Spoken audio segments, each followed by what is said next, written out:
Must be with the door open. There's a lot more class space than there is teaching.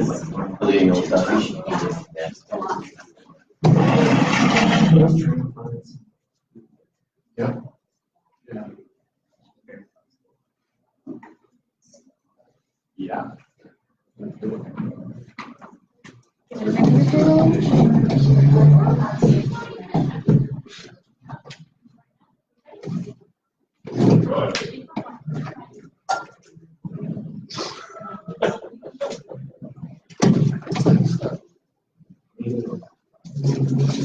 Oh, cool.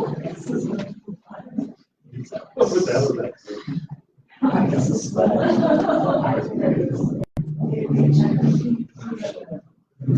Okay. Yeah. Who best that stuff?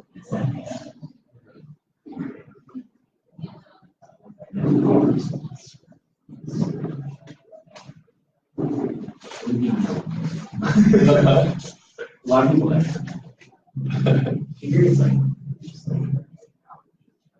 Yeah. Yeah, no, it doesn't sound bad. Yeah, absolutely. Just love that. Everybody ready? Yeah, you guys ready to start? Yes. Energy, end of the day. Okay.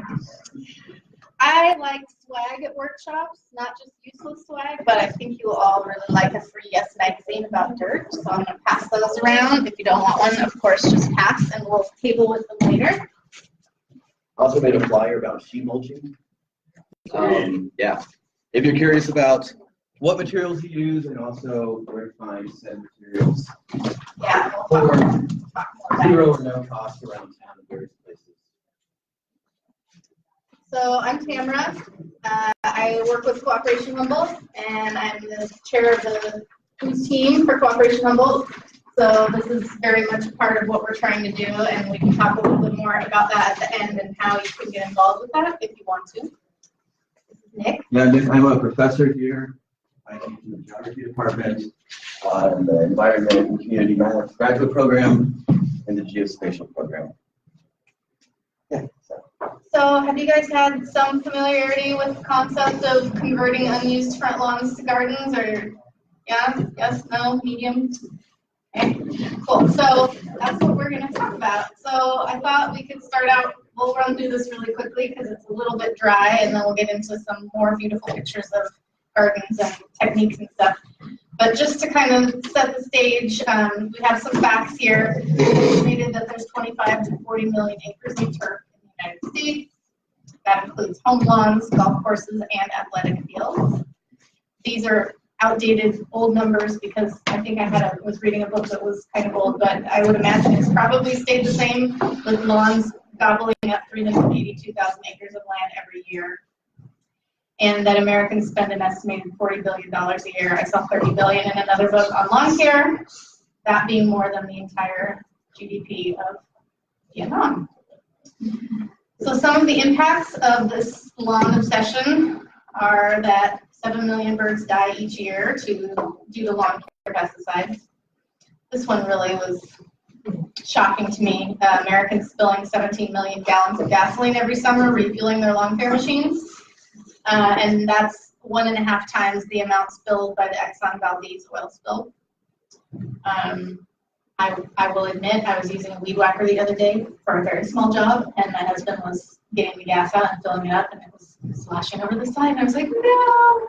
Now that I know this, I can't unknow it. So, and lawn chemicals can easily be trapped inside on our feet, where they build up on carpets, and especially small children with their less developed immune systems and their close proximity to the floor are especially at risk of chronic exposure. This one was also really shocking to me. So using a gas leaf blower for half an hour creates as many hydrocarbon emissions as driving a car 7,700 miles at 30 miles an hour. Another major thing is children, dogs. Yeah, the pesticide exposure. Yeah. Yeah, and they have that bare skin on their feet. So also fertilizer runoff, of course, poisons our waterways. It's creating more and more algae blooms that create dead zones where life can't survive. Glyphosate, the ingredient in Roundup raises the cancer risk of those exposed by 41%. And you've probably seen in the news lately there have been a couple of high-profile court cases where they've ruled in favor of the plaintiff against Monsanto and awarded damage to plaintiffs whose disease was caused by exposure to Roundup. So just a little bit of background history. Yes. Do you have any stats on the water? I know, like where Water use. right, it's like an astronomical amount of water per turf. I think it might still be coming up. I don't have it off. Okay, I'm sorry. So a little bit of the history of like how did we even become where we are with lawns. So by the 18th century, this idea of neatly mown turf, which had to be maintained by hand cutting the skies by huge groups of workers working all together, started popping up on the estates of the British aristocracy. It became a marker of class privilege because you had to be rich enough to afford to hire all the laborers to maintain it. I had also seen in another book that it was a symbol or a signal that you were so rich that you didn't have to use all your land to grow food. So, for a time, it was only available to those very rich men until around 1830 when the lawnmower was invented and it became available to the masses. So that was in Great Britain, and something similar was happening around the same time in France, I read. So how it came here. European colonists arriving in North America with their non-native animals began to graze those animals and discovered that the native plants here could not hold up to their insatiable appetites, and because they were not adapted to grazing. So those native species were quickly destroyed as the livestock consumed them. So imported bluegrass seed coming in, clinging to people's clothing and stuff, began to create this new type of grass, this new turf. So the idea of cultivating grass around homes didn't become popular until after the Civil War. Inventions began focusing on modernizing the lawnmower and the sprinkler. And with the housing boom after World War II, the idea of the perfect turf became a national obsession. And I just love that last line, an outdoor expression of 50s conformism. I thought that was a great quote, and the plastic relation to me really was like resonant too, the petroleum and yeah. Yeah, and just to jump in really quick, for anybody kind of interested in this like socio-historical kind of creation of lawn and like the lawn identity in the United States, and how I guess like maintaining lawns and keeping lawns and how that creates a status symbol in different kind of cultural settings. You know, how that extends from wealth and privilege to even like homeowners associations now like requiring you to keep grass or particular types of lawns during droughts. There's two really good books, Lawn People, which is a book by a political ecologist from Wisconsin named Paul Robbins that talks about like kind of the co-evolution of chemicals and lawns and us as a society over the past 100 years. And then American Green, which is kind of a deep examination of like why we have this built-in obsession with perfection and normalcy and stuff like that built into our landscapes, our private property landscapes especially, but also public property landscapes. And I'd be willing to loan those out if anybody's interested. I bought both of them to prepare for this, and the Lawn People one I bought because you recommended it to me, and it was pretty pricey. I don't know why it was like $30. Yeah. If somebody wants to borrow it, I'm more than happy to share. So here's that water fact. So keeping a lawn green takes, for a 1,000 square foot lawn, 10,000 gallons a summer. I would imagine that might depend on the climate, but there's a rough number. There you go. Lawns in the United States consume 270 billion gallons of water a week. I'm guessing that's probably in summertime. So, and they're obviously also dependent on fossil fuels, with fertilizer requiring natural gas, mowers requiring petroleum fuels, and other equipment needing oil to run properly. So just a little bit more about the history. As our neighborhoods became more auto-centered, traffic increased, and sprawl was beginning to happen. So this like kind of front porch feel that communities used to have, and this front lawn where you could chat with your neighbors and borrow things or those kinds of things started to kind of deteriorate, and these front yard spaces started to have less utility than they previously had. So they evolved into something for show. As the practical value of the front yard declined, its symbolic value skyrocketed. And that touches a little bit on, you know, the homeowners association and the pressure in the neighborhood and all those keeping up with the Joneses. So I wanted to kind of speed through that part because I think that everybody here is probably already fairly well convinced that we maybe don't need as much lawns as we have and might be more interested in hearing about what we could do differently and how we can do it. So I don't have a copy of this book, but if you don't have Food Not Lawns, you should definitely get it. Heather Jo Flores is still an active, practicing landscaper, permaculturist, like all-around amazing person. This book is actually out of print, but you can get a used copy, or it's available for free download as a PDF. And there's a link on our website on the Food Not Lawns page, Cooperation Humboldt's website. It's a really great book, and it's really readable. Like, I'm not really an academic-y kind of person. I'm smart, but I'm not academic. And like, it's very engaging. It keeps you going. It keeps you interested. It's not dry at all. She's great. I just thought that was cute.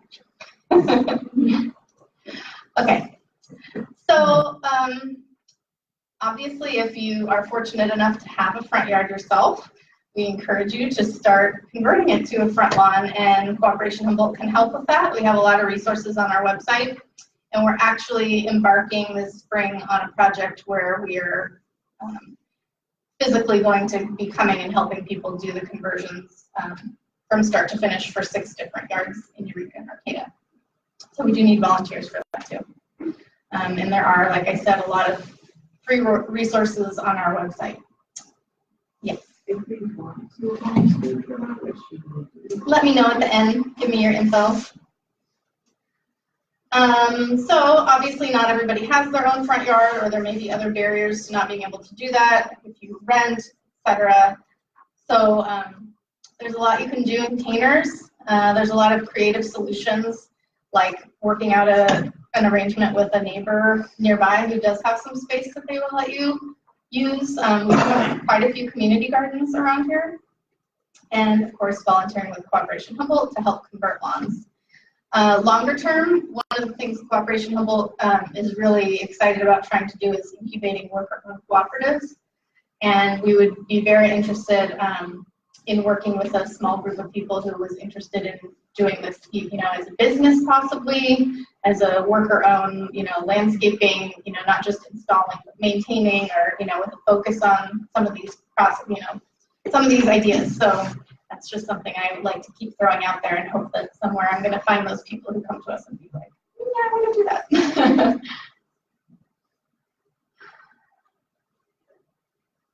This just really resonated for me. I'm not going to read it to you. I just read it to you. Read it yourself. I just feel so, in my own experience, like there's so much angst and worry and concern about what's going on in the world. And it's really easy to start to feel overwhelmed and start to feel hopeless and just be like, screw it all.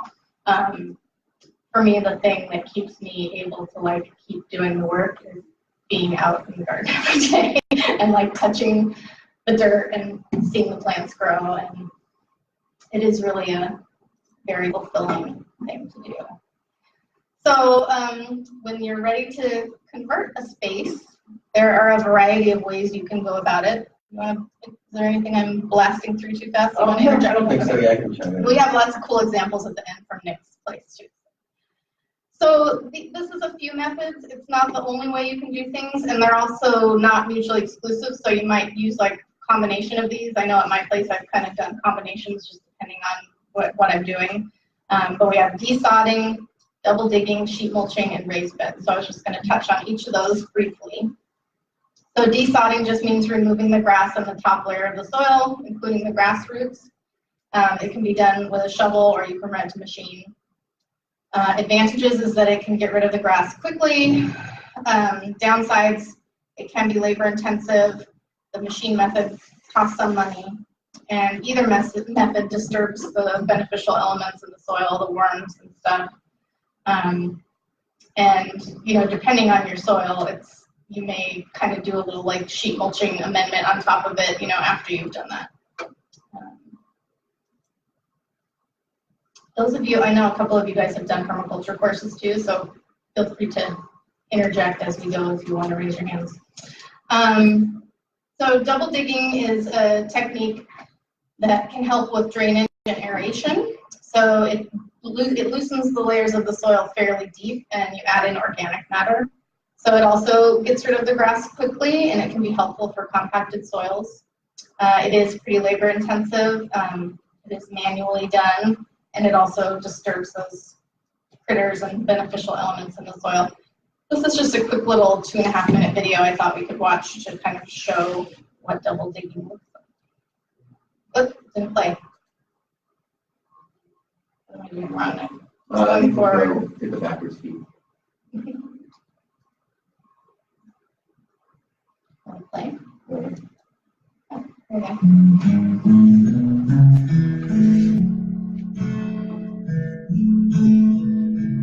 Hi, I'm Tricia, an organic gardener. Soil preparation is so important in organic gardening. And today I want to talk about double digging. This is a technique that was invented by French market gardeners in the 19th century.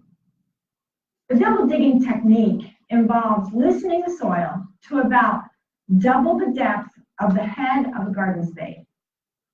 Double digging for initial soil preparation really does a good job if your soil is compacted. But if your soil is nice and loose and loamy, you don't want to double dig because that will just disturb the earthworms. To double dig, you'll need a large tub or a wheelbarrow, a spade, and a digging fork or a rod fork. Fertilizers and compost can be added at this time too, especially fertilizers with phosphorus, which moves very slowly through the soil. Double digging is hard work, but it's really the best way to loosen your soil. And it doesn't create hardpan like rototilling can. And remember, you don't have to double dig your whole garden, just the planting area.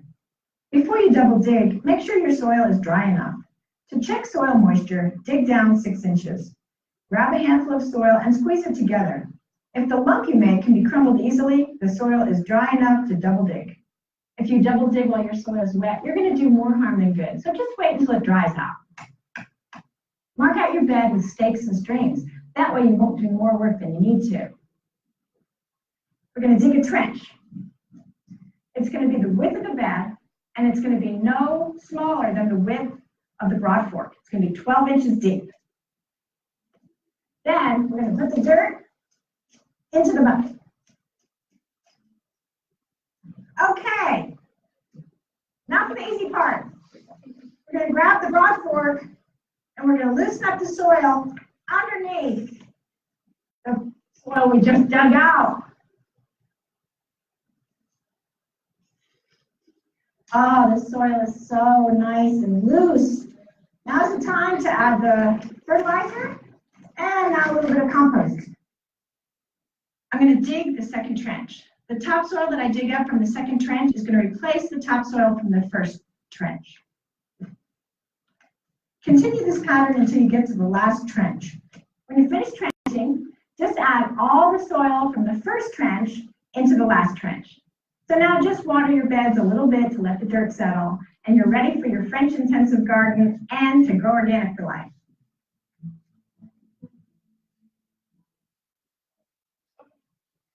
So I love sheet mulching. I have a fairly large area in my yard, and we did a big sheet mulching project this year. It's a system where you layer different organic materials, and so the first layer is usually cardboard. Some people use newspaper. I've heard of people using cotton bed sheets. I don't know if that's a good idea or not. But we did, we collected a lot of cardboard from furniture stores, so you can get really big pieces and not have to just patch together a bunch of small ones. We did 3 layers of cardboard all over the whole area, and that helps to smother the weeds.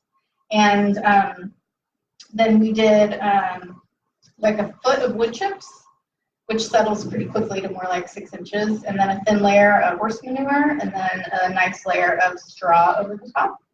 And all of those materials except for the straw were free. We're going to talk about where you can find them locally and not have to pay anything for them. So I believe this is from Toby Hemingway's book, Gaia's Garden. This is a lot more involved than what we did at my house, but there you can see that there's a variety of things that you can use. You know, he's got slash vegetation, soil amendments like lime, rock dust, green sand, manure, newspaper, another layer of manure, hay, and compost, and then straw, leaves, or other species of mulch. But you can see in that picture why it is sometimes also referred to as lasagna garden. I have a question on that. Mhm. I've done this before, and I got some horse manure, and then this last time I was getting ready to do it, and one of my friends said that the pesticides that are used to deworm horses can then stay in the manure, and then it will impact and stay in your soil that way. And so I don't know that for a fact, but I'm curious if you've heard or read anything about that. I see you with your hand up. I was gonna say, Thoughts about- there's definitely a threat there, just as there is when you use any kind of outside. I figured with the straw I'm using too. I mean, I don't know what that's going to do. Right, I think the important things to remember is that living soil is just about the most detoxifying thing that exists. And I wouldn't worry too much about negatively impacting.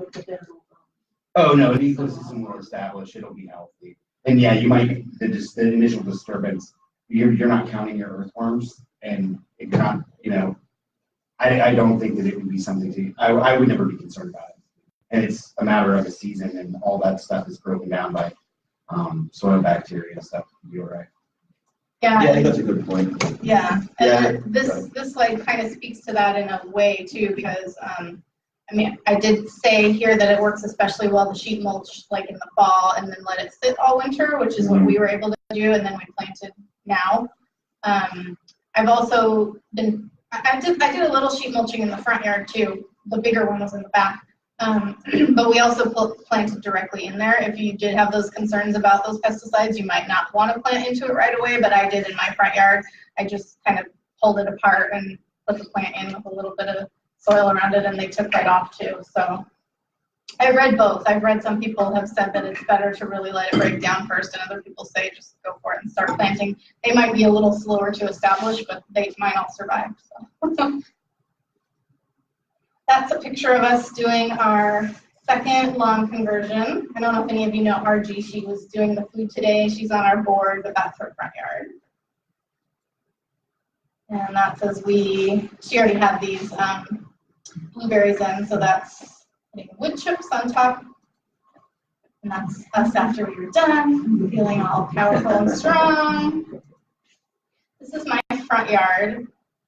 And this is, I would say, maximum 6 months after I did this conversion and sheet mulched and stuff out there. So it doesn't look this pretty right now. Everything's kind of dormant, but I just love that picture because it's pretty quick gratification. There's these cherry tomatoes went crazy. That cucumber didn't make it. The artichokes are doing good. Lots of pollinator plants. Where's your house located? In Eureka. So they protect inside. The cherry tomatoes we've had trouble going in outside. No. It's the east side of the house. They did really well. If anything, they needed more support, so they could have grown bigger. They just toppled over eventually with what I gave them. So then there's also raised beds. So they can be built from a variety of materials. A lot of people find that extra height to be helpful if you have mobility or flexibility issues. Some people also appreciate that they can be sure of what's going into the soil if you're working on a site that you know is or may be contaminated with something seriously bad in the soil. Raised beds could be your only option. A lot of people find that they look really pretty. I found that they can be quite expensive to build, and if you're bringing soil in bags, that's a lot of soil to bring in. So those are some downsides. That's off the internet. That's not my house, but look how pretty it is. So yes, another point by Heather Jo The average person in the US knows over 1,000 corporate logos, but only 10 species of plants. We could do so much better. So yeah, if you have time and you're not in a super rush to get your stuff going yet, it is a great idea to grow a beneficial cover crop during your first year to prepare that ground even better. You can chop and drop, which just means chopping it once it's done growing and letting it lay as more mulch to compost down into your soil. What do you guys have going? I thought I saw something in the front yard. Oh, yeah, we have a assortment of things going, but yeah, I put some like winter fava beans and daikon radish and some winter rye, and yeah, just a big pile of seeds just kind of everywhere without regard to what I was doing, which is common. Yeah. I want to throw it out there too. A lot of your common weeds that kind of take over an unused or neglected spot, like that is their function in succession. Mm-hmm. So like I kind of just let the chicory and the common mallow grow, and those are both deeply taprooted. And dandelions as well. Yeah, dandelions, the same thing. So I just kind of let it grow. And then you kind of cut them off the surface, the root will die out, and it'll, loosens the soil. And those are just things you can grab from, a weedy spot. You grab them if you don't have them in your yard and spread them out. It's free. But yeah, the daikons as well. Awesome. I have like another, if you're cover cropping on the cheap, you can get bulk seeds that are sold as food. So like a lot of the ones you mentioned, like rye or fava beans or buckwheat, if you just buy like whole, like just what you would get at like one of the co-ops or something like that. It's like the cheapest way to grow crops. Yeah. Nice. Cool. That's good thought. So we don't have to go deeply into the idea of guilds and polycultures, but we can talk about it more if you want to. But it's basically just the idea of planting things within your yard and in close proximity to each other that increase biodiversity, but also like support each other. So you might have a fruit tree and plant something next to it that is a nitrogen fixing plant, or plant something next to it that is attracts beneficial insects or deters harmful insects. You might plant something that grows to be a living mulch around the base of the tree. Is there more you want to say about? Yeah, I mean, just have like an assortment of like nutrient accumulators, things with deep tap roots that can grab minerals up, and then you can slash them and mulch with those, like comfrey or And this is really like artichoke or dandelion or the Bible. Like there's so many charts in here and lists of plants, and if you're looking for a plant that's a nitrogen fixer, there's a chart in here. If you're looking for plants that are good mulch plants, it's in here. Like this is a really great resource for that kind of stuff. So this is a big one for me. I don't like planting and replanting annuals that much. Like in a small area, it's okay, but not broadly. So I like to prioritize perennial plants and both pollinators and natives, and also food-producing plants. So things like fruit trees and berry bushes, and even perennial vegetables, which we'll get into some examples. Speaking of perennials, I think the Native Plant Society still Saturday. I think it is, because I'm going to be out of town. I'm going to miss it. at the freshwater. Yeah, that freshwater. Yeah. So this is an example of a guild that's been around for a long time. You've probably heard of the Three Sisters planting. So you plant corn, which grows tall and strong, and then you plant beans, and the beans climb up the corn for support, and they fix nitrogen in the soil. And then the squash grows, and it becomes that living mulch that keeps the soil cool and helps hold the water in. So those are three plants that have traditionally been grown together by indigenous people for a long, long time, and there's a reason for it. They help each other. Around here, sometimes corn can be a little tough, so a lot of people include sunflowers just for that extra bit of vertical support. So when we talk about moving towards a food forest and creating guilds and biodiversity, another helpful thing to think about is the layers in your garden, and trying to have all of the layers present, from canopy trees to smaller trees, shrubs, herbs, root crops, ground cover crops, and then a vertical, climbers, so whether it's on trees or on fences or whatever. And this is a really good way to create a more natural garden and also like maximize your space, because you can have those layers and you can have your fruit tree, but then things that are growing underneath it and things that are growing on the fence behind it. So this is a great resource right here, compiled by Sean Anderson, who lives in Arcata, and he and his partner own Tulifog Farms. He presented this morning and handed these booklets out. There's a link to these also on our website, Cooperation Humboldt's website, and it's free. It's a free download online.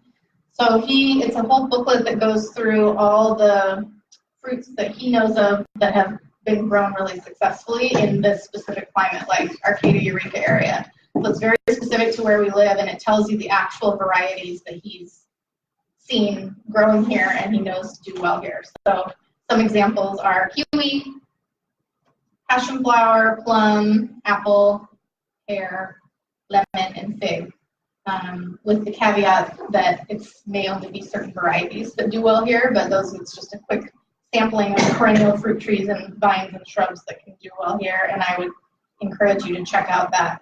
Yeah, I take this little handout with me whenever I'm like going out to any of the nurseries or any of the different places I buy plants in order and I kind of like studied it. I got one from Sean in his workshop this morning, and I can put it out on the table in case anyone wants to look at it. And it's just beautiful too. I mean, like. Yeah. So, like for example, like there's 2 species of kiwis or 3 species of kiwis that would do really well here.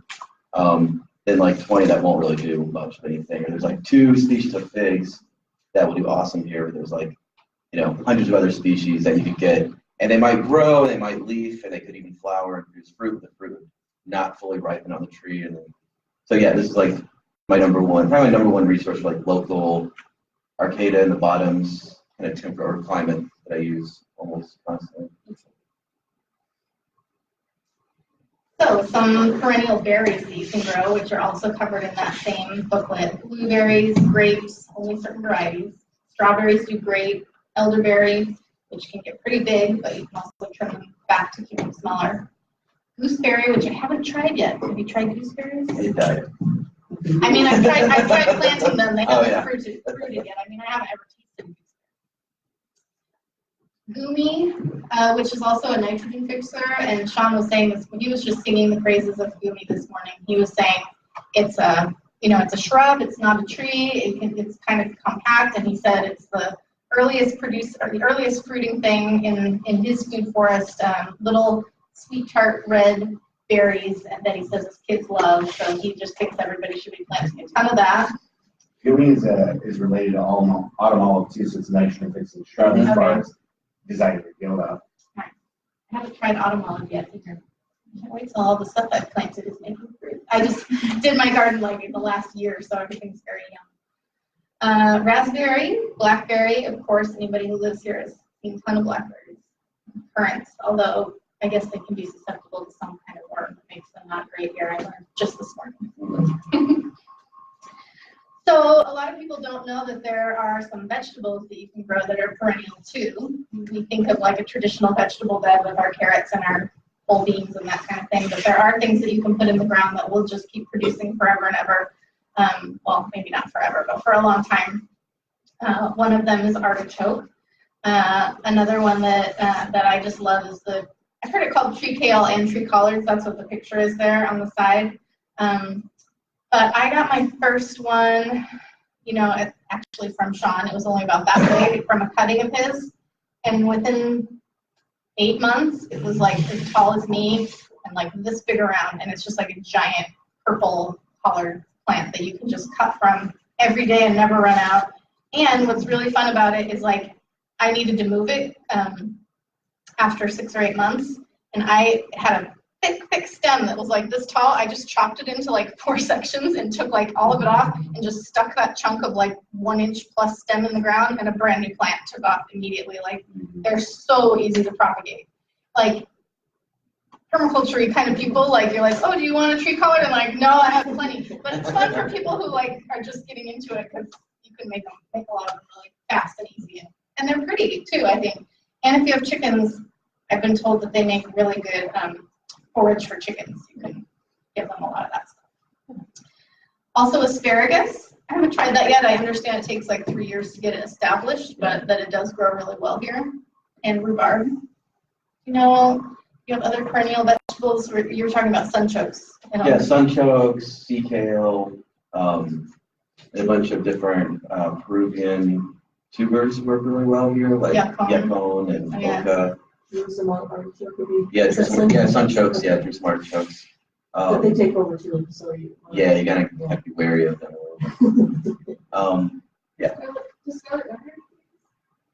They do, Yeah. I don't think they overwinter. You can plant like Egyptian onions, those. Are you guys in 9A or? 9B, I think. Okay, yeah, it's the same where we're at. We're a little bit warmer, but we do get freezes.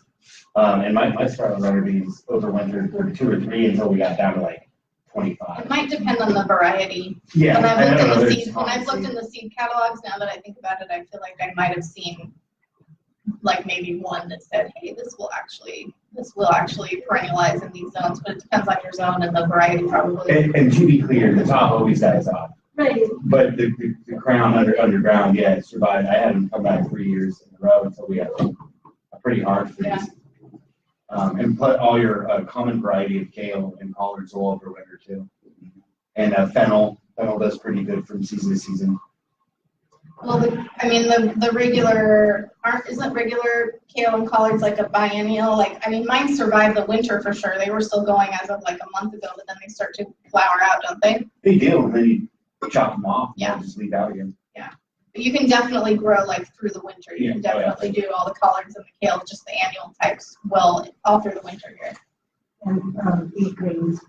Oh, yeah. Also. Yeah. Yeah, arugula will grow year round. Yeah, and that tree collard that I have, it was producing all winter long. It never stopped. So there's also quite a few types of herbs that are perennial that can grow here, and I threw in this picture of an herb spiral.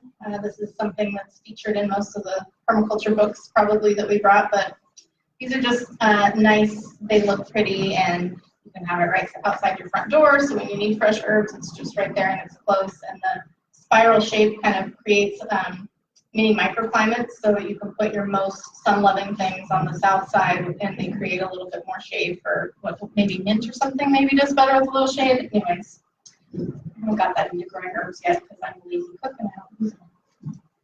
Someday I will. So it's also really advantageous to include native plants in your garden, and these are just a couple of my favorites for this area. And I wanted to put in a plug for Lost Foods Nursery, which is Monty Cade's nonprofit that he has, and he operates at Redwood Acres. They're open Tuesdays, Thursdays, and Saturdays from 12 to 6, and he has a great array and selection and huge knowledge base of what all the different native plants to this area are and what parts are edible on them and how to grow them. He's just like a very sweet, soft-spoken guy, and it's fun to go and check out his place. Yeah, and the best prices too. Yeah, very, very good prices. So these are some of my favorite perennial pollinators: pineapple sage, yarrow, columbine, cysticerine. I don't know if I'm saying that right. I've also seen it called honeywort. That's the stuff. I just think it's very pretty. Fuchsias are nice around here. There's so many pollinator plants. There's like too many to list.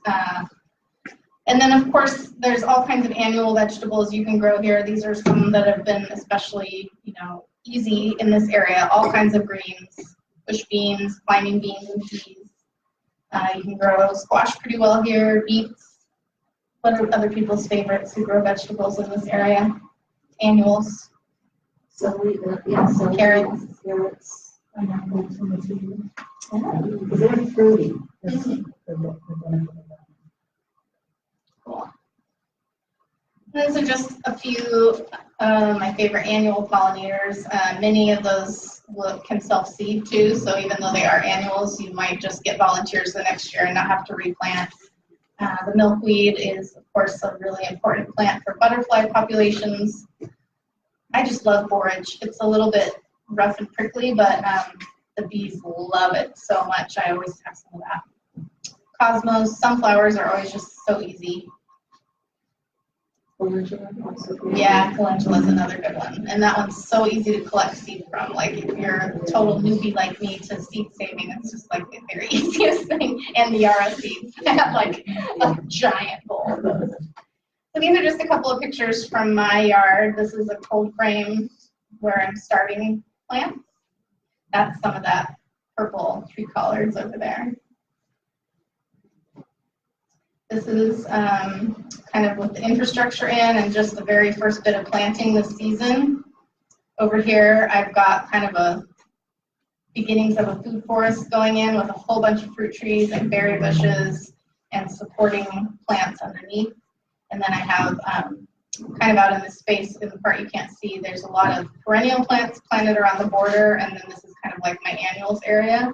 On these 3 rows, I'm doing the Three Sisters plus sunflowers, and then I've got like my greens and some bush beans and stuff like that in there. That's kind of the other end where I'm doing raspberries and blueberries, and there's some of my tree collards. This is just the tip of my native bed. It goes like way over there. So did you start all of this from grass? Is this the? So we this is sheet what you mulch this whole area. This is a structure that my husband just built. It's pretty cool. If anybody ever wants to come see it, I always like to show it off. I'm just in Eureka, but oh, there's Matt. He built a frame out of upcycled trampoline frames, posted on Craigslist for used trampolines, and he got a bunch for free. And he has like a welder and stuff, so he was able to do that. But the frame is just half of trampoline frames. And then like this 2/3 of it is my gardening shed now, and this 1/3 of it is a chicken barn. And we built it so that the perches are over our compost bins, so the birds poop right down into the compost. And we get to get our baby chicks in like 2 weeks. I'm very excited. That's a close-up of where I planted kind of my food forest alleyway. There's fruit trees, lots of different berries. That's some of the California native hazelnuts, some stressed comfrey that came very root bound and is trying to come back. There's some miner's lettuce. And All right. talk about your place. Yeah. So, I'm a photographer. I make maps. Primarily what I teach here. And so when my partner and I got our place, we both were just out of grad school and we just moved here. And we bought the house we could afford with the most yard. It was a pretty beat up yard. And so the first thing I did was I created a map, all the permaculture books I've been reading that told me about visioning and creating like a model that I could work off of and a living document that I could kind of use as inspiration to work my way through this project I was undertaking. So this is what I made with the help of an artist friend and the writings of my partner Laura on the top, and took it and presented it at a few different conferences. Yeah. And I got pretty detailed on it about like particular species I was growing in particular places, different kind of things I was visioning about having cultivate in my yard, ways I was thinking about, ways I was thinking about living my life, the way I wanted to live my life, surrounded by these things, these different plants, and different trees, and different vegetables and flowers. And I think I got a little bit too into it, going down to like particular types of sage and like particular types of, garden beds, and it actually ended up causing me a lot of stress. Because you weren't putting in the right spot? Yeah, well, it was because I kind of came to realize that through this process of visioning, I was actually falling into the same trap of like the lawn experience of trying to cultivate perfection and trying to like strive for something that is unattainable, right? And it's kind of the opposite of what I'm actually going for. So after, we still have this map up in our house, but it's kind of like become more of an artifact of a mindset at the time, as opposed to a document that like guides us now. Because, like I said, it started being like a source of anxiety more than a source of inspiration. And it's supposed to be like a point of beauty and a point of like, we could look at it and be like, this is what we're trying to create and what we're trying to build. And it actually ended up being like, oh, this is what we're like failing to do at this particular moment. But it's still pretty nice. I still like it. But kind of the process was illuminating in that sense that I learned that kind of going into that direction of trying to plan everything out, trying to represent my vision into this material context, trying to actualize like an ideal. All those things are kind of like false narratives that are kind of the same sort of false narratives that are associated with having a lawn that's perfect, that represents and reflects like your privilege and your aspirations in kind of this like suburban context. I was doing the same thing with my map of my house. If you give a little more context about that, our house, when we bought it, is a 1/4 acre lot in Eureka, with a small house. The yard has been neglected for many years.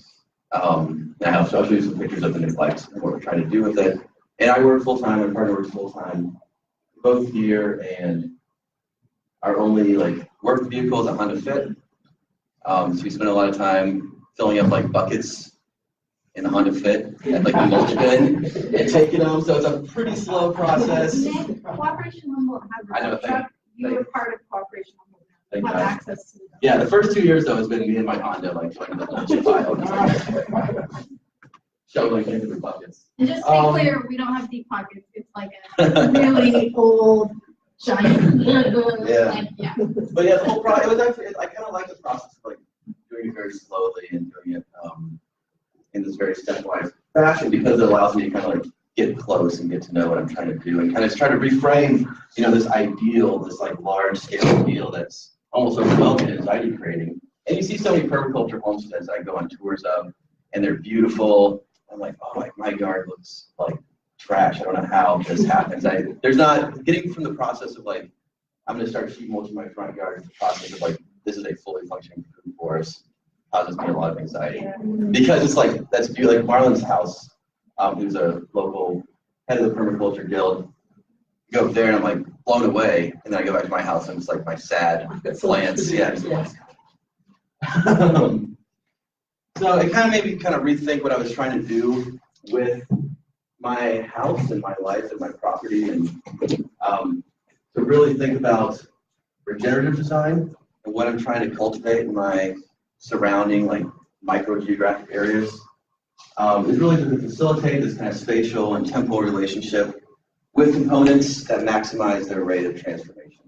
And that's what I came to learn through the process, that transformation is not an instant thing, right? Transformation, metamorphosis of a lawn to a food forest takes patience and time and energy and all these sorts of things. So I started thinking about, instead of like this end goal, I started thinking about these verbs that I think about, or that I kind of try to enact when I'm working out in the yard. What am I trying to actually do? When I'm trying to like care for my land, trying to heal it, trying to cultivate something new, I'm trying to transform this kind of waste or this neglect into something beautiful. I'm trying to enable all the different habitats and critters and species and plants and underground root systems. I'm trying to enable all those things to happen.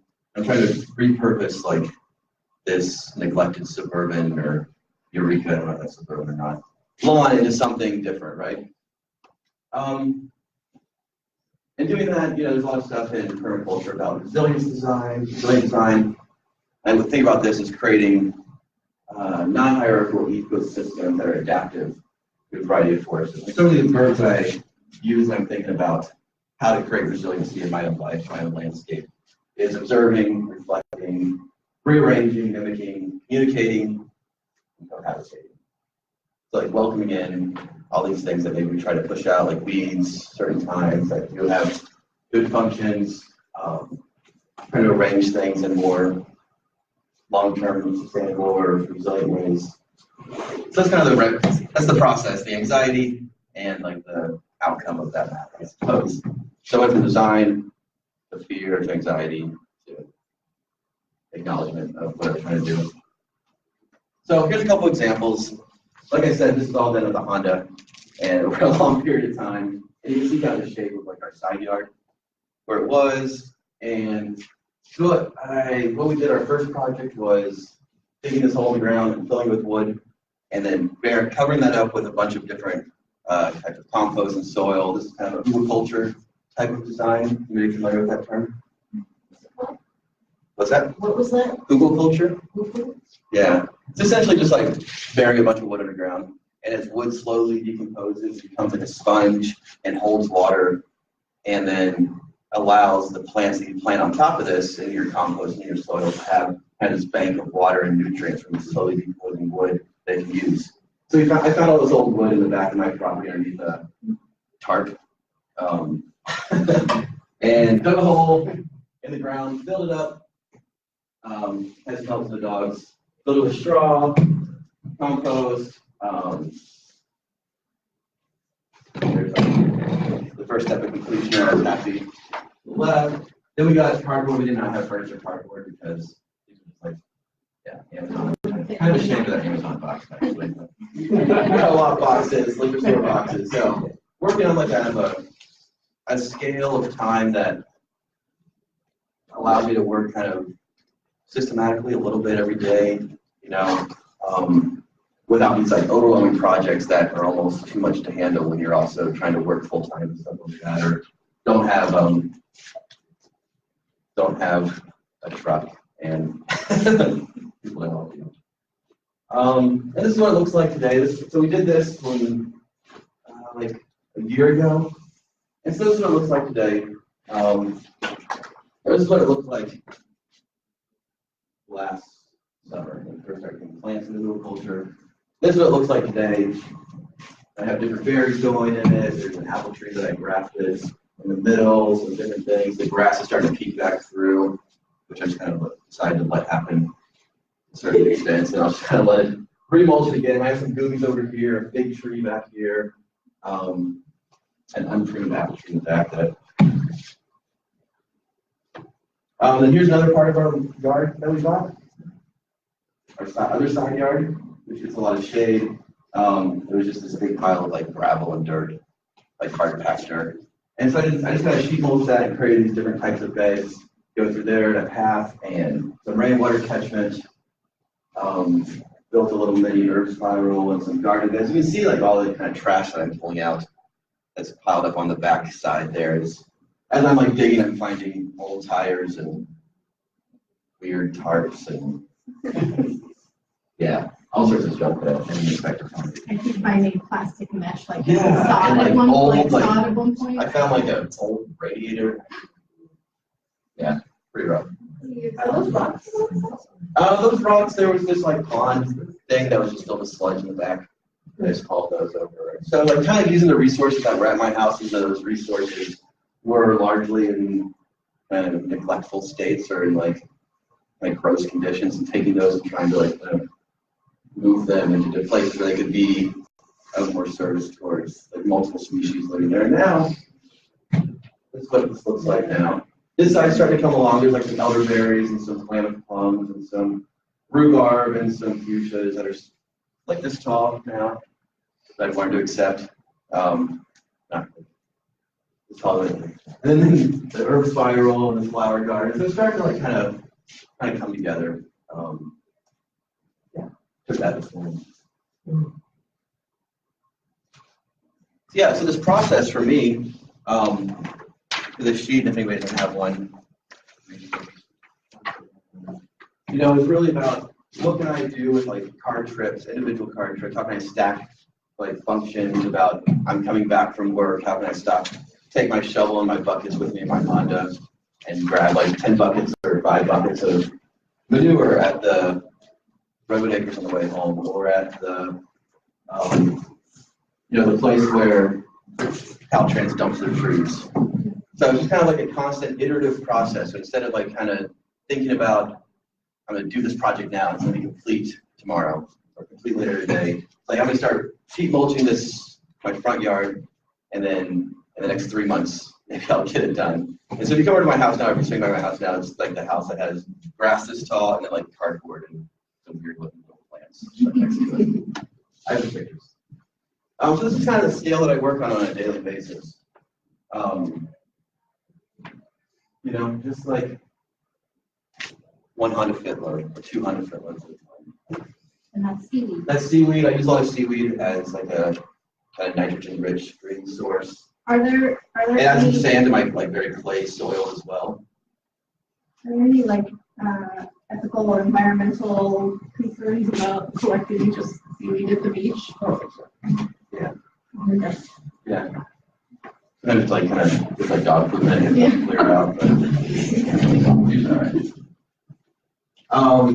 So yeah, this is kind of the scale I'm doing. So it's like, maybe 10 feet by like 5 feet at a time, covered up. There's some wood chips on it. This is what it looks like now. There's some lavender and some rosemary, and there's some ferns and some covered crop we need to chop down. Yes, I definitely seaweed. Knew, and I included these different places you get all this stuff, right? Yeah, for the bulk carbon layer, there's usually big piles of wood chips, Indian old cutoff, redwood acres. Been driving lately from this like place where they like race motorcycles by my house. There's a big pile of wood chips there. The one at Redwood Acres, I know is like specifically earmarked a free community wood chip pile, and there's always wood chips there. Yeah. And it's always unlocked. It's in the parking lot across from Redwood Acres, next to the back. Oh, that's where they race the. Okay, cool. Yes, I go there. The stables, I just ask them, like, I grab 8 buckets of manure. I usually okay with that. We don't ask. Yeah. I just didn't want them to think I was crazy. Yeah, like I said, I go to the beach to get seaweed or other kind of nitrogen-rich materials I throw on there. Yeah, so hopefully this will help you kind of think about like where can I get these materials for free? How can, even if I only have like a small car in a short amount of time, I'll be able to like do small projects, and over time those small projects start to have like an iterative, cumulative effect on what I'm trying to do in a bigger sense. I took this picture of our backyard. This is from Zillow when we bought it. Those aren't our. And this is what our backyard looks like now. Like I said, like a small bit of project, and then the grass is like this tall behind that. I haven't got that far yet. It's actually just a big bramble of blackberries and tall grass and probably some snakes and stuff. So it's one of those things that I think. That's good though. That's a Yeah, it's like this principle that we iterative will thing, learn right? from So like, in the course of one day, it's like, okay, build this little like tower bed here, and I found this weird press back there, a little dirt. Just like these processes of being like, I can't do this all at once. I acknowledge that that's kind of a limitation of the way my life is right now, and my resources are. I'm very thankful that that's going to be able to change this summer a little bit. But the process, I have found a lot of like comfort in being like intentional about what I'm doing in this very kind of like slow and sustainable way. And I saw this article actually this morning about this very thing, about how there's more like opportunity for carbon storage and more opportunity for like resiliency to global climate change by just planting things in our yard, right, and allowing those to capture carbon and to provide us, to be able to think about like why we're doing this is to like surround ourselves with beauty and to surround ourselves with like escape from like these news cycles that are damaging to our psyche, and provide a place for us to be happy and to provide food, but it also has like global impacts that scale up, right? I think it's important. So this is a term I've been kind of working with a little bit, thinking about what this process actually means and how it kind of transcends scales and how it can kind of represent a new way of imagining our relationship between the environment and society. We have this very dichotomous, separate type of, human nature relationship that exists in our culture. And advanced capitalist society, we position nature as a place for resource extraction or a place that's separate from human society.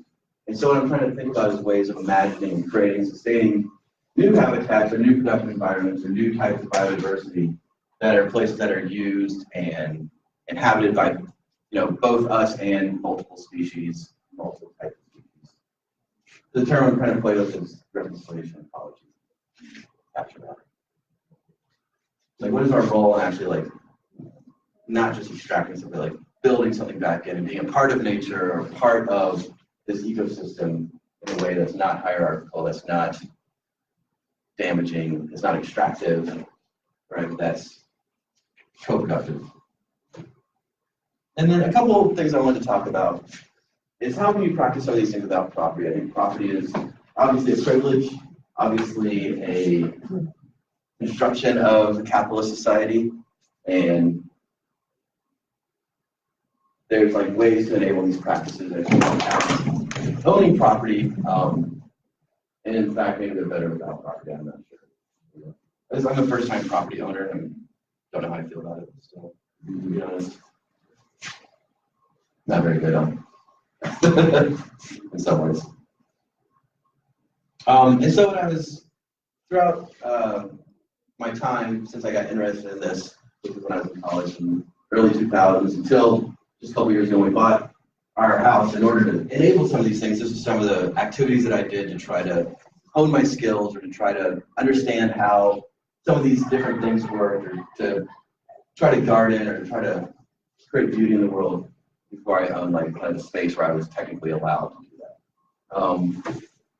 You know, there's rooftop gardens and container gardens and community gardens, like Tamara was talking about, which all provide like excellent places to hone your skills and to like learn different things, learn about different types of plants, and learn about different types of mulching processes or different types of gardening techniques, which are all great. You can use them as a place to get food. This is a community garden in Detroit, rooftop garden in Detroit.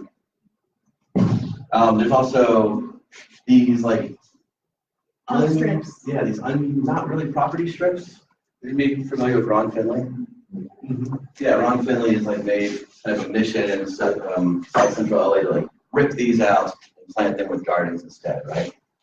And they're not really like private property, they're not really public property, they're kind of somewhere in the murky in between. I lived in Denver. I participated in a group that did this a lot with, and usually with permission, but sometimes without permission. Guerrilla gardening is something I was definitely into a lot in my more anarchist times. This is the process of just kind of gardening without permission in public spaces, or which I definitely advocate for and still practice to a certain extent. Seed bombs are a good way to do this. Planting neglected spaces. I lived in Michigan for a number of years, which is mostly filled with neglected spaces, honestly, in Detroit and Lansing and Pontiac and all these other kind of post-industrial cities throughout the Rust Belt. And this is a practice that we took a lot of part in to try to not only grow food, but also try to like create something different with this space that was just kind of left abandoned by the capitalists. Yeah. I just wanted to mention guerrilla grafting too. Oh, guerrilla grafting, yes, my favorite. The Guerrilla Grafting Network. Gathering scions and cuttings from the permaculture scion exchange here, and then figure out like there's a ton of ornamental trees, ornamental fruit trees, ornamental cherries, ornamental plums that have the same genetic material as fruit-bearing trees but don't bear fruit. Right? You can actually graft like the fruit-bearing scion onto the new fruit, like, or onto that tree, and like 2 years later have fruit-producing limbs out of an ornamental tree. If you're interested in guerrilla grafting, I have a student who does this. He like dresses up in black and goes out and grafts. 2 in the morning. Yeah, so I can do that. That's like such activities. Not really illegal. Yeah, so guerrilla gardening, figuring out places that, either you have permission, mostly have permission to, kind of enact some of these practices, finding places like community gardens or community resources or volunteer opportunities where you can learn some of these skills so you can like kind of take the knowledge that you can accumulate before you have like the actual space to do this, if you don't have the actual space to do this, and kind of learn that so when you do have the actual space, you know what good cover crops are, you know what good soil composition is, or you know what rainwater catchment is, and you're not, fighting an uphill battle with learning and trying to enact at the same time. You're really trying to enact what you've already learned through other practices. Yeah, some resources that we have out here. I'm happy to talk about any of them with you guys and recommend certain things if you're looking for particular types of resources. Like Tamara said, the Fruits of the Humboldt Bay guide by Sean was awesome. Books And, yeah, who's got one more? One more question. Oh, one more question? Oh, what's this? So California has a program, supposedly, I haven't seen the money yet, but, where you can apply for reimbursement, for your costs. It's like per square foot, converting turf to natives or edibles. And you can go to that website if you Google that, or there's a link on our website. RG, whose yard I showed some pictures of, has gone through the process but hasn't received a reimbursement check yet. So like, and she said it was a little difficult to like continually follow up with them. Like it didn't seem like the most well-run program, but it does technically exist. The website's still up. So if you're thinking about doing this, it's worth a try. She's gonna get $500. So Yeah, I'll know that I tried to do that. And that was also like, I never got the thing done in time. yeah. And it became like another sort of, it became like a deadline, Yeah. so. So, I'll leave a few minutes for questions. But just, you know, to reiterate too, that Cooperation Humboldt is, we are, I don't think I mentioned, we actually are the local affiliate. There's a national organization called Food Not Lungs, and we are the local affiliate for that. We're also the local transition initiative, and we are actively, we just finished planting 23 free fruit trees in the community in publicly accessible spaces. So they're mostly in people's front yards, and the people had to sign an agreement that it would just be available to anybody who passes by. So once it's mature enough to be fruit providing, we're going to add signage, and then we're moving on to doing 6 lawn conversions, hopefully in the next several months. So there are volunteer opportunities with that too. So definitely, if you're interested, I should have brought a sign-up sheet. I didn't think of it, but if you're interested in volunteering on that, maybe come let me know after the session. And about a few minutes for questions. People have them. What do you do when someone asks, what do I do about cats living on food areas? Stopping that. So I don't want to. I don't have cats. I have dogs, and I put up a fence. I don't know if you have thoughts about cats. Yeah, I have 2 cats and 2 dogs.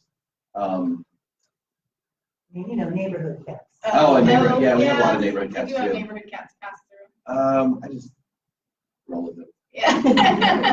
I can't control it. I tried to like make my dogs do what I need to do. Cats usually just scratch them. Yeah, the cat, I think every time I have a new bed, I definitely see my cat like out there breaking it in for me. I had the problem with chickens that wouldn't stay in the yard, and I actually just took like tree prunings and cut them like a foot or 2 long, and then like some of them I stuck vertical. A lot of them you just lay them out and then like just keep layering them until they interlock. No, they don't like And then, the. well, it makes it difficult to kick it apart once they realize they can't get to the soil and disturb the soil and look for insects. They give it up. Cats, similar, I think, thick wood chips. The cats don't seem to bother, and then that's all my advice. You use sticks and stuff, and then those are also, a carbohydrate source for your fungus and everything else. So it's kind of a win-win, building soil and preventing soil disturbance. Other questions? Oh, Yes. I think I must, sorry, I'm not really familiar. Do y'all know about the legal status of graywater in Humboldt County? Yes, I have a gray water. Actually, I don't know the legal status, but I do have a gray water recycling. And I'm pretty sure it's not a problem. I know the city of Arcata was actually looking for people to do it, so that they could get some examples. So they are actively trying to encourage people to do it. Yeah, good. I'm glad I didn't break the law when I was just. Yeah. You're probably supposed to get a permit, so you can still consider yourselves. Yeah, still might be. I think you have your hand up too. Yeah, so I am also from this area, and where we used to live, there were a lot of like pretty strict laws about like who's mowing your lawn. Yeah, that could definitely be a challenge. Do you have is that a common thing here? Not here. Okay. I mean, I think, there may be some small neighborhoods that have homeowners association rules about it, but it's not a prevalent thing. I don't think it's not a majority here, and I don't personally know anybody who's had that be a hurdle for them. Yeah, that's definitely the case though in like, lots of places around the country. I heard it just got overturned in Florida though. Yeah, like in Arizona, I was just down in Arizona recently, and there was like green grass everywhere, and, like whole neighborhoods that had like grass that was just like bright green and like this thick, like uniform, and it was kind of in the Phoenix area. It was the whole kind of area kind of feels that way, like homogenous and icky. Yeah, where are you guys from? Well, I'm from Minneapolis, and like when we actually had a home in Minneapolis, and when we first moved in, I let all the plants like kind of grow up because I didn't know what was there. And apparently there's supposed to be this process where the city contacts you and was like, oh, someone complained about your yard being too long, and we never got that. I don't know if it was because of like, that there was confusion about the mail or something like that, with us just moving there. And then I came home one day and the city had mowed down all the plants. And we're also charging me like $500 for it. So I was able to get it like overturned, but it was like, you know, like I had like planted like perennials and stuff. And, yeah. So since then I've been like, Yeah, no, definitely. very worried. Yeah, no, it's not. Sometimes like that here. my neighbor Ray looks at me weird. Oh yeah, my About neighbors the- don't like me, but I What's don't going think, on I'm not sure if it's about. I think it has more to do with my political signs. Yeah. I'm curious, in the context of Cooperation Humboldt, like, have you like done canvassing? It seems like it's just kind of word of mouth and within the network so far, and it has not yet blossomed into a program where you're actually going out and introducing people to these concepts, right? It's very new. I mean, Cooperation Humboldt as an organization is only about 1.5 years old. Right. And we've only been, I mean, we did 2 lawn conversions last year, and it was my lawn and RG's lawn, and we're both board members. So that was like practice, and okay, we can actually do this, and you know.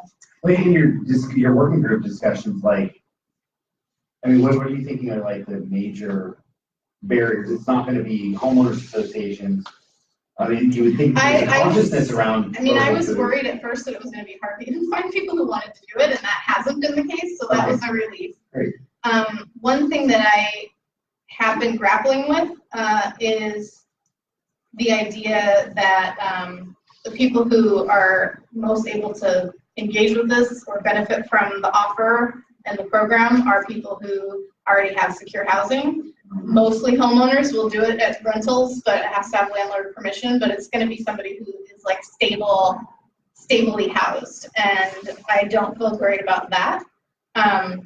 So I'm thinking, I don't have a definite answer for how that's going to resolve, but what I've been thinking a lot about is creating, you know, you can get the grow bags like 3 foot or 4 foot square, and I'm thinking about trying to start a parallel program where volunteers would be paired like in a mentoring relationship one-on-one with people who are interested, and maybe that grow bag could be placed on a pallet and filled with soil, and once a month the gardening mentor checks in with the person, and they're given to low-income people. And even if they're not going to live there for more than 6 months, they can still have a small garden, and they can have somebody checking in with them once a month and finding out what their needs are. If they need new starts, if they're having a pest issue, if like somebody who will come and start to teach them, you know, some of those skills. I don't know if that's directly related to your question, but that's kind of what's been on my mind. It's because even in permaculture, we talk about these invisible barriers or invisible factors, and you go culture, ideology. Yeah. That what you're saying is the home ownership rate. Yeah. A lot of the people who really need it aren't in a position to take advantage. And there is a component with the gardens that we're putting in, just like with the fruit trees, where we aren't being really specific about what sharing looks like, but there definitely is a component and an explicit expectation in the agreement with people who are receiving them. There will be an element of community benefit in sharing, and whether that means that people would actually put up a sign inviting people into their garden, which was my intent initially, but I think I've kind of come to realize that it's not that practical over time, because because of just the cultural barrier, like people really are not comfortable doing it. That, if it was just that, it might be enough to get over, but also just like people not knowing how, like what's ready to eat, and how to pick it without killing the plant. Or so I think I'm moving more towards like a little free farm stand where I'll have like a little wagon stand that I wheel out and actually put stuff on when it's ready and just have it there for people to take. So the people who are receiving the lawn conversions, some of them are planning on donating some to the food bank. Some of them have neighbors who are lower income that they're going to invite to, work out there with them and then share the food with. So there is that bit that we're trying to incorporate. But even so, it's not sitting great with me that it's, falling so much to the people who don't need it as much. So that's kind of where I'm thinking about maybe that mini garden concept, testing that out a little bit. Maybe, working with an agency like Food for People that already has the relationships with the people who are food insecure and being able to get referrals from them. Or And then you can get engaged. I'm sorry, if someone else comes in. Anybody else have a question? If you get engaged, like in the political space, yeah. Because I know in Chico, we had a lot of edible fruit trees in that median that contested space, kind of semi-public, semi-private, and a lot of them they removed. Yeah. Because they don't like the fruit falling on the sidewalk because it's a slip hazard. And also part of the problem was they didn't think it was right that unhoused people could have fruit. Like literally, this is what they said. We haven't engaged deeply yet politically. I mean, in other aspects of my work individually and Cooperation Humboldt's work, there are political engagement components, and we are working on building relationships, with some of those people. And I've had brief conversations with some of them one-on-one about it, but I haven't gone deeper than that yet. But it's very much in their consciousness. And there's definitely a problem with the disconnect between what an elected official might nod and smile and express support for in a one-on-one setting versus what city staff is actually willing to carry out in reality. And a really sad example of that, Monty Cade, who has Lost Foods Nursery and who presented this morning, he has multiple native plant gardens that he's installed, at his own expense and continues to maintain. And he had one that was, I think, 10 years old down in Old Town. Just like the planted areas in a parking lot, the buffer between the cars and the sidewalk. And it was, mature. It was 10 years old. There had been some issues over time where city staff said, it looks too messy, or homeless people are sleeping in there. And he asked them, please let me know if that happens. I'll come and trim it back. Let's work together on this. And they did kind of for a while. And then about a year ago, they raised it without even telling him. So, and that was definitely, I think, a staff level decision, not an elected representative. Yeah, that was decision. like overhanging a parking space. I think it was because homeless people could actually sit in there and have some degree of shelter, but. On that bright note, if anybody has any feedback about the presentation specifically or about the conference broadly, I'm happy to hear from you individually or, yeah. Well, I went to the city council, I didn't have to meet going on, and I mentioned, I'm here to kill time between going to the farmer's market and the foresting food lawns, and 2 people that were students didn't hear about this. Wow, we've been all over campus. So I'm just relaying Yeah. that. Yeah, it's been in the student paper. It's been in the student paper and all over Facebook, and we've done presentations in classrooms, and teachers have offered extra credit. But thanks for letting me know. Yeah. Anyways, I wonder if posters got up at CCAP. Students can be unreliable narrators too. No offense. No, I like that actually about it. Sure.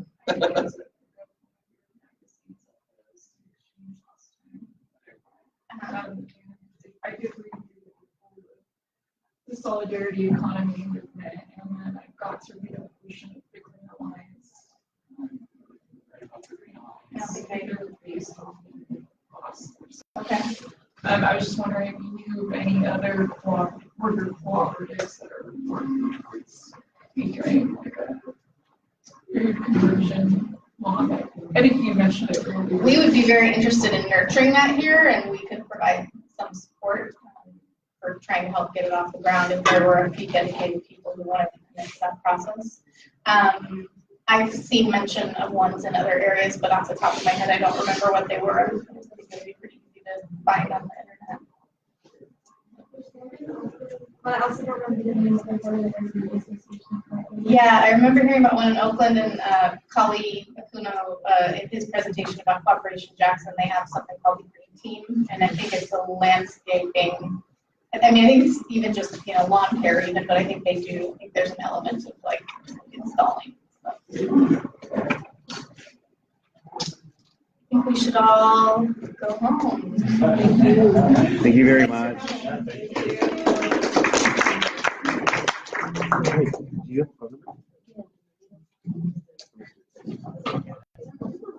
These are. So there's this guy called himself John Kreiser, called himself a natural